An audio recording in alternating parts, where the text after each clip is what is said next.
सुप्रभात दोस्तों, lalbindi.com मेरे YouTube चैनल में आप सभी का स्वागत है।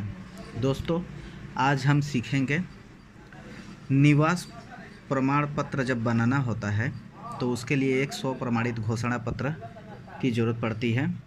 वो घोषणा पत्र को किस तरह से भरा जाता है, कैसे भरा जाता है, आज हम यही सीखेंगे।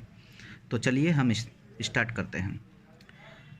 सबसे पहले हमें घोषणा पत्र की एक प्रिंट आउट की ज़रूरत पड़ेगी और उसके बाद एक फ़ोटो की।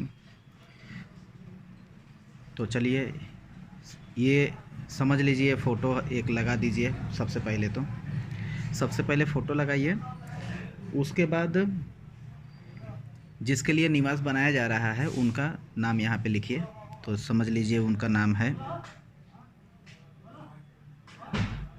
अजय यादव। अब उनके पिता का नाम यहाँ पे पड़ेगा।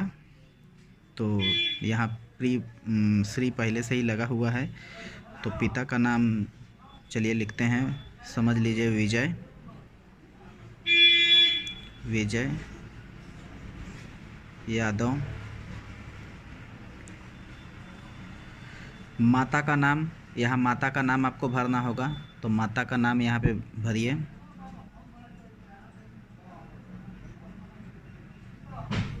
पुष्पा देवी।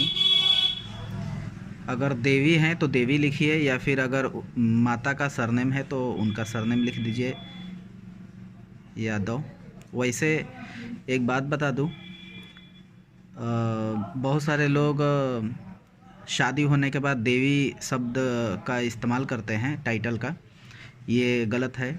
उनको अपना जाति का ही इस्तेमाल करना चाहिए, क्योंकि अगर जाति प्रमाण पत्र बनाया जाता है तो उसमें देवी नहीं रहना चाहिए, उसमें जाति ही रहना चाहिए। तभी तो ये पुष्टि होगी कि वो किस जाति की हैं। ठीक है, तो ये नाम रख दीजिए। फिर उनका यहाँ पर आएगा ग्राम, यानी कि उनका गांव। तो गांव यहाँ पे डाल दीजिए। समझ लीजिए जो भी यहाँ पे गांव है तो गांव डाल देते हैं यहाँ पर जो भी है। तो समझिए यहाँ पर गांव है जीतपुर, तो यहाँ पे जीतपुर डालिए। उनका पोस्ट क्या है, तो पोस्ट समझ लीजिए यहाँ डाल दीजिए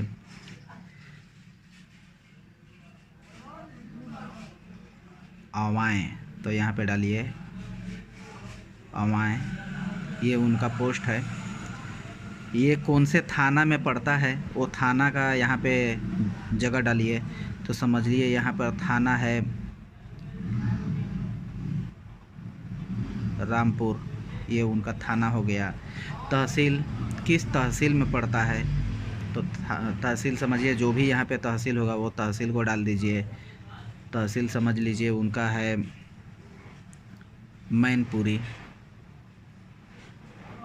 तो यहाँ पे तहसील डालिए। ज़िला, किस ज़िले में पड़ता है, तो यहाँ पे चलिए ज़िला डाल देते हैं जौनपुर।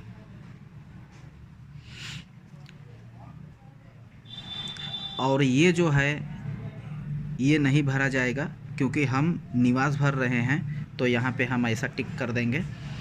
और यहाँ पर ये बाकी सब जगह जाति और आय के लिए होता है, तो ये हम नहीं भरेंगे। और अब हम आ जाते हैं, इनकी फ़ोटो लगा दी गई है। अब हम आ जाते हैं स्थान, किस जगह से इनका आवेदन किया जा रहा है। तो चलिए ये जौनपुर में जो भी जगह है तो ये आ जाएगा यहाँ पर मैनपुरी आ जाएगा। तो यहाँ पर स्थान डालिए मैनपुरी। किस दिनांक को है, तो चलिए आज का डेट है, समझिए 16 जनवरी 2022। आवेदक या आवेदिका अगर पुरुष है तो उनका मतलब जो भी जिनका भरा जा रहा है उनका यहाँ पे हस्ताक्षर यानी सिग्नेचर की ज़रूरत होगी। तो चलिए यहाँ पे एक सिग्नेचर मार देते हैं हम। ये सिग्नेचर हो गया। आवेदक आवेदिका का नाम, तो यहाँ पे उनका नाम भी सिग्नेचर के साथ उनके हाथ से ही उनका नाम भी लिखवा लीजिए। तो यहाँ पर आ जाएगा अजय